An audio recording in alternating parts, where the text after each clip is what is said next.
दोस्तों, सर्दी के कारण आपके पौधे भी बिल्कुल रूखे सूखे बेजान हो रहे हैं, डोरमेंसी का शिकार हो रहे हैं। पौधे में ग्रोथ नहीं है, फूल नहीं खिल रहे हैं, गुलाब के पौधे में भी ग्रोथ नहीं है, अन्य पौधे भी बिल्कुल बेजान से नजर आ रहे हैं। ऐसे में आपको मैं बताऊंगी एक ऐसा फर्टिलाइजर जो काफ़ी आसानी से अवेलेबल है और असर तो आप देख ही रहे हैं। तो दोस्तों, आपका अपने ही gardening channel gardening with moms में एक बार फिर से बहुत बहुत स्वागत है।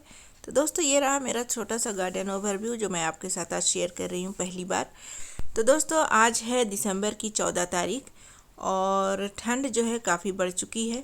ऐसे में हमारे प्लांट्स भी कुछ केयर चाहते हैं कि हमें भी कुछ केयर मिले ताकि हम भी बचे रहें, अच्छे से ग्रोथ हो, हम भी फूल प्रोड्यूस करें, अच्छे से ग्रोथ करें।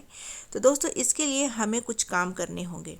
कुछ काम के साथ साथ हमें जो है कुछ इन्हें खाना देना होगा, टॉनिक देना पड़ेगा ताकि ये अच्छे से सरवाइव करें और सालों साल हमारे साथ एज ए फैमिली मेम्बर ये बने रहें।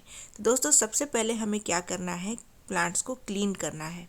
अगर आप चाहते हैं कि आपके पौधे हर मौसम में हरे भरे स्वस्थ रहें तो सबसे पहले आपको अपने पौधे साफ़ सुथरे रखने पड़ेंगे। साफ़ सुथरे रखने से मतलब है मिट्टी में जो एक्स्ट्रा वीड्स वगैरह निकल जाते हैं वो आपको हटाना है। पौधे में डैमेज ब्रांचेस, पत्तियां पीली हो गई है, सूख रही हैं, उन्हें आपको हटाते रहना है।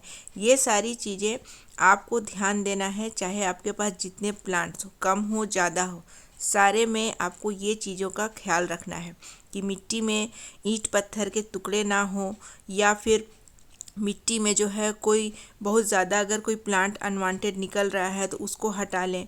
मिट्टी भी क्लीन रखें, प्लांट को भी क्लीन रखें, कोई भी उसमें जो है बीमार पत्तियां, ब्रांचेस को ना रहने दें। दूसरी सबसे इम्पॉर्टेंट है मिट्टी की गुड़ाई। मिट्टी की गुड़ाई भी आपको करते रहनी है हर मौसम में। हर मौसम में आप एक दिन फिक्स कर लें, 10 से 15 दिन में, या नहीं भी अगर आप बहुत बिजी हैं तो महीने में एक बार मिट्टी की गुड़ाई ज़रूर करें। और रोज़ रोज़ पानी देने से बचें। जैसे कि अभी बहुत ज़्यादा ठंड पड़ रही है, 2 से 3 दिन में आप पानी दें सभी पौधों में।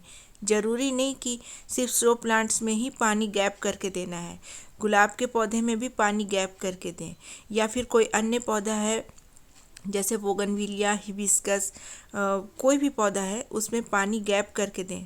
ठंड में बहुत ज़्यादा पानी नहीं देना चाहिए पौधे में, तो ये भी बहुत बड़ा कारण होता है पौधे ख़राब करने का। तो दोस्तों, इस तरीके से जितने भी आपके प्लांट्स हैं सब में आपको गुड़ाई करते रहना है। आप खाद दें या ना दें ये अलग बात है, लेकिन पौधे की गुड़ाई आप जब करेंगे तो इससे 2 काम होंगे। उर्वरक क्षमता बढ़ेगी, मिट्टी की क्वालिटी अच्छी होगी, मिट्टी में ऑक्सीजन जाएगा, जड़ों को ऑक्सीजन मिलेगा, जिससे प्लांट जो है बहुत हद तक सुधार होने की संभावना होती है। दोस्तों, अब हमारा काम है फर्टिलाइज़र देने का। दोस्तों, ये है फर्टिलाइज़र काउ डंक केक, जिसे गोबर के उपले भी कहते हैं। इसका इस्तेमाल आज हम अपने पौधे पर करेंगे। दोस्तों, ये एक बेहतरीन खाद है, आपको तो पता ही होगा, लेकिन आज की इस वीडियो में हम देखेंगे इसका सही तरीके से इस्तेमाल कैसे करना है। सही तरीके से इस्तेमाल अगर आप किसी भी चीज़ का नहीं जानेंगे तो पौधे के ऊपर उतना अच्छा रिजल्ट नहीं मिल पाएगा जैसा कि आप वीडियोज़ में देखते हैं। तो ध्यान से बारीकी से समझिएगा, क्योंकि किसी भी फर्टिलाइज़र को देने का अपना तरीका होता है। क्वांटिटी, टाइम और गैप, ये तीनों चीज़ें बहुत ही ज़्यादा इम्पॉर्टेंट होती है। तो ध्यान से समझिएगा, वीडियो को अंत तक देखिएगा। दोस्तों, ये जो हमने काउडंग केक लिया है इसको हमने चूर कर लिया है। आप बहुत ही आसानी से चूर हो जाता है, ये किसी भी ईंट पत्थर से मैंने चूर कर लिया है। ये बस एक पीस है काउडंग केक का। गोबर के उपले बस एक ही लिए हैं और उसमें जो है मैंने करीब 2 लीटर जितना पानी डाल दिया है।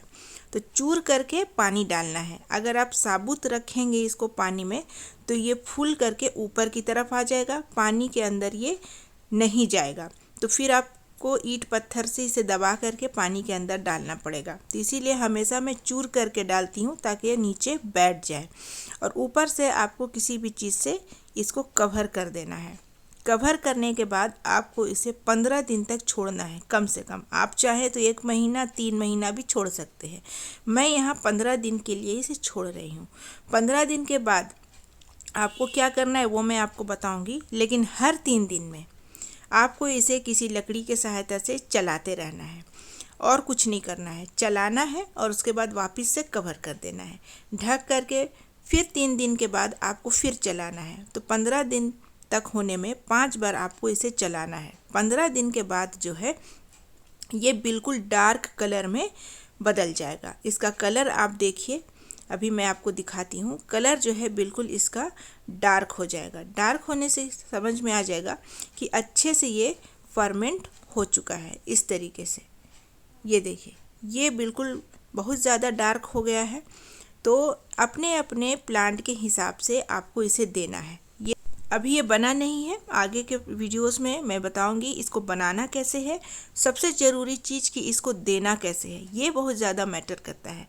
अगर आप इसे कम देंगे तो भी वो रिज़ल्ट नहीं मिलेगा, और अगर ज़्यादा दे देते हैं तो पौधे में नुकसान भी हो सकता है। तो देना कितना है ये ज़रूर आप जानिएगा दोस्तों। इसे ऐसे ही नहीं देना है, इसे हमें डाइल्यूट करके देना है।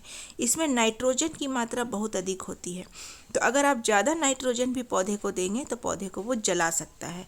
इसलिए ज़्यादा ना दें, और अगर कम देंगे तो पौधे में वो फ़ायदा नहीं होगा जो उसे होना चाहिए। तो बिल्कुल बैलेंस आपको देना है। तो वही बैलेंस मैं आपको इस वीडियो में बताऊँगी, और सिर्फ इसी फर्टिलाइज़र से आपके पौधे में ज़बरदस्त तरीके से ग्रोथ होगी। सभी परेशानी आपके पौधे में ख़त्म हो जाएगी। तो इसे डाइल्यूट करना है। तो इसे डाइल्यूट किस प्रकार करना है, आपको ये जो है, ये करीब मेरा 1 लीटर का ये डब्बा है। तो जैसे 1 लीटर हमने पानी लिया, शॉर्टकट में अगर मैं आपको बोलूँ तो 1:4 का आपको रेशियो रखना है। जैसे ये एक फर्टिलाइज़र हमने ले लिया, प्योर फर्टिलाइज़र, इसमें मैं अब 4 डब्बा मतलब 4 लीटर नॉर्मल पानी मिलाऊंगी। तो ये हमारा रेशियो हुआ 1:4 का, मतलब 1 लीटर फर्टिलाइज़र, उसके अगेंस्ट में 4 लीटर नॉर्मल पानी आपको डाइल्यूट करना है। गलती से भी बिना डाइल्यूट किए मत डालिएगा। ज़्यादा शॉर्टकट तरीका नहीं अपनाना है हर चीज़ में। तो इस तरीके से आप इस प्रोसेस को ज़रूर फॉलो करें। तो इस तरीके से 4 डब्बा हमने पानी इसमें मिक्स कर देना है। पानी मिक्स करने के बाद आपको क्या करना है, दोबारा से इसको फिर अच्छे से चला लेना है ताकि सारी चीज़ें अच्छे से मिक्स हो जाए। आप चाहें तो यहाँ पर किसी छन्नी से छान भी सकते हैं, लेकिन मैं नहीं छानती हूँ।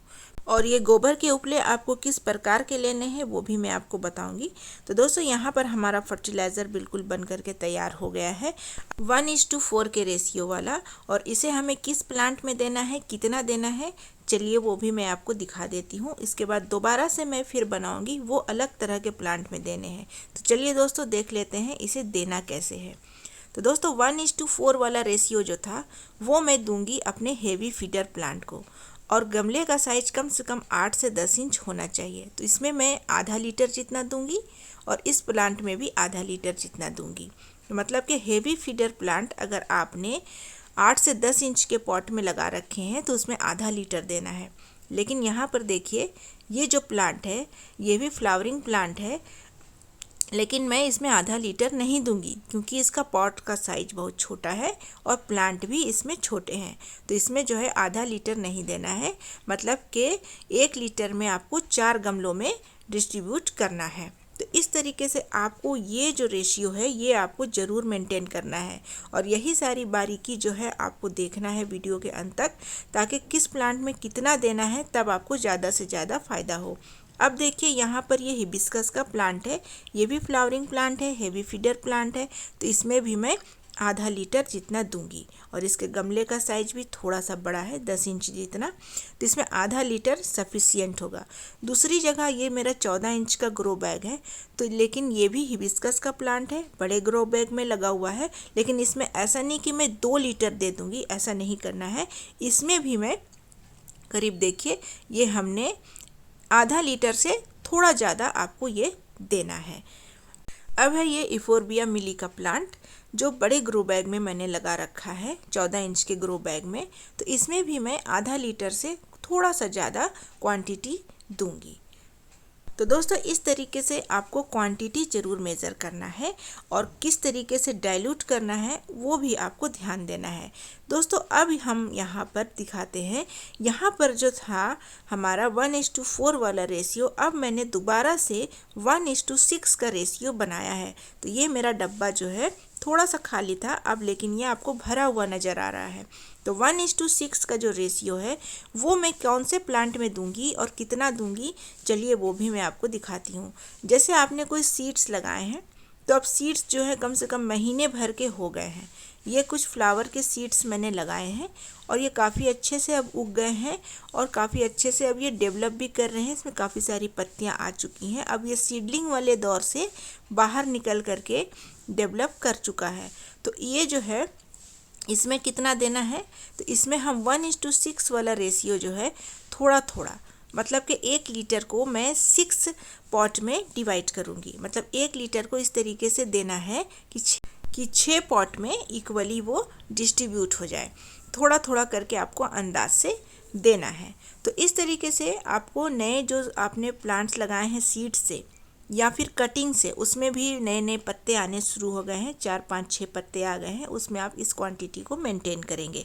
दूसरा है दोस्तों हमारे कोलियस के प्लांट। कोलियस के प्लांट अक्सर सर्दियों में या बहुत ज़्यादा गर्मी पड़ने पर ख़राब होने लगते हैं, लेकिन अगर आप सर्दी में इस चीज़ को डाल रहे हैं तो आपके पौधे कभी ख़राब नहीं होंगे। ये हमारा रेक्टेंगल पॉट में लगा हुआ है, तो इसमें मैं क्या करूँगी, बहुत ज़्यादा इसमें भी नहीं देना है।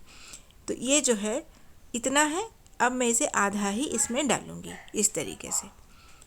तो इस तरीके से आपको जितने भी शो प्लांट्स हैं, जैसे कि ये हमारा जो शो प्लांट है क्रोटन का प्लांट है, तो ये बहुत ज़्यादा इसमें भी नहीं देना है। हालांकि सर्दियों में इसे गर्मी चाहिए, तो लेकिन 1 लीटर में 3 पॉट में हमें देना है। और हर एक पॉट मेरा यहाँ पर 10 से 12 इंच का है, तो 10 से 12 इंच में 1 लीटर में 3 पॉट में मैंने दिया है शो प्लांट्स में। जितने भी शो प्लांट्स हैं, चाहे वो क्रोटन हो, डिफेंस पे क्या हो, ड्रेसिना हो, कोई भी हो, इसमें आपको 1 लीटर में 3 गमलों का रेशियो रखना है। तो ये चीज़ें आप ध्यान से दोस्तों और ध्यान से देखें और ध्यान में रखें जब आप ये फर्टिलाइज़र बना के दे रहे हैं। अब जैसे ये देखिए, ये बेबी प्लांट्स थे, लेकिन अब ये थोड़े बड़े हो गए हैं, डेवलप अच्छे से कर रहे हैं। इसमें ये फर्टिलाइज़र जब आप डालेंगे यही सही वक्त है। जितने भी आपने सर्दियों के छोटे छोटे प्लांट्स लाए हैं ख़रीद के या फिर बीज से उगाए हैं, तो उसमें अभी बिल्कुल ये सही वक्त है। अभी आप दें, ये तेज़ी से ग्रो करेंगे और फूल भी इसमें बड़े साइज के आएंगे और काफ़ी मात्रा में आएंगे। क्वांटिटी भी बढ़ेगी, क्वालिटी भी आएगी। दोस्तों अब ये जो बचा हुआ पार्ट है, इसमें वापस से फिर 2 लीटर पानी डालूंगी और 15 दिन के लिए फिर इसी तरीके से ढक करके रहने दूंगी। 15 दिन के बाद फिर इसी प्रोसेस को रिपीट करूंगी और इसी तरह अपने सारे प्लांट्स में दोबारा से दूंगी। तो एक कॉटन केक को आप 4 बार यूज़ कर सकते हैं। चौथी बार जब आप इस्तेमाल करेंगे तो इसका कलर लाइट हो जाएगा। तो लाइट होने के बाद जब ये शेष बचेगा, तब आप इसे सुखा करके कंपोस्ट में डाल दें या फिर सूखी हुई चीज़ को आप वापस से मिट्टी में डाल सकते हैं। दोस्तों अगर आप बहुत अच्छा रिजल्ट पाना चाहते हैं तो इस फर्टिलाइज़र को आप 15 दिन में एक बार ज़रूर रिपीट करें, जैसे मैं करती हूँ। दोस्तों अब मैं आपको बता दूं, ये गोबर के उपले मतलब कि कॉटन केक आप कहाँ से ले सकते हैं। ये ऑनलाइन ऑफलाइन दोनों जगह अवेलेबल है और ये कम से कम 1 साल पुराना होना चाहिए, तभी आपके पौधे में ये काफ़ी अच्छे से असर करेगा। 1 साल से नया वाला आपको नहीं लेना है।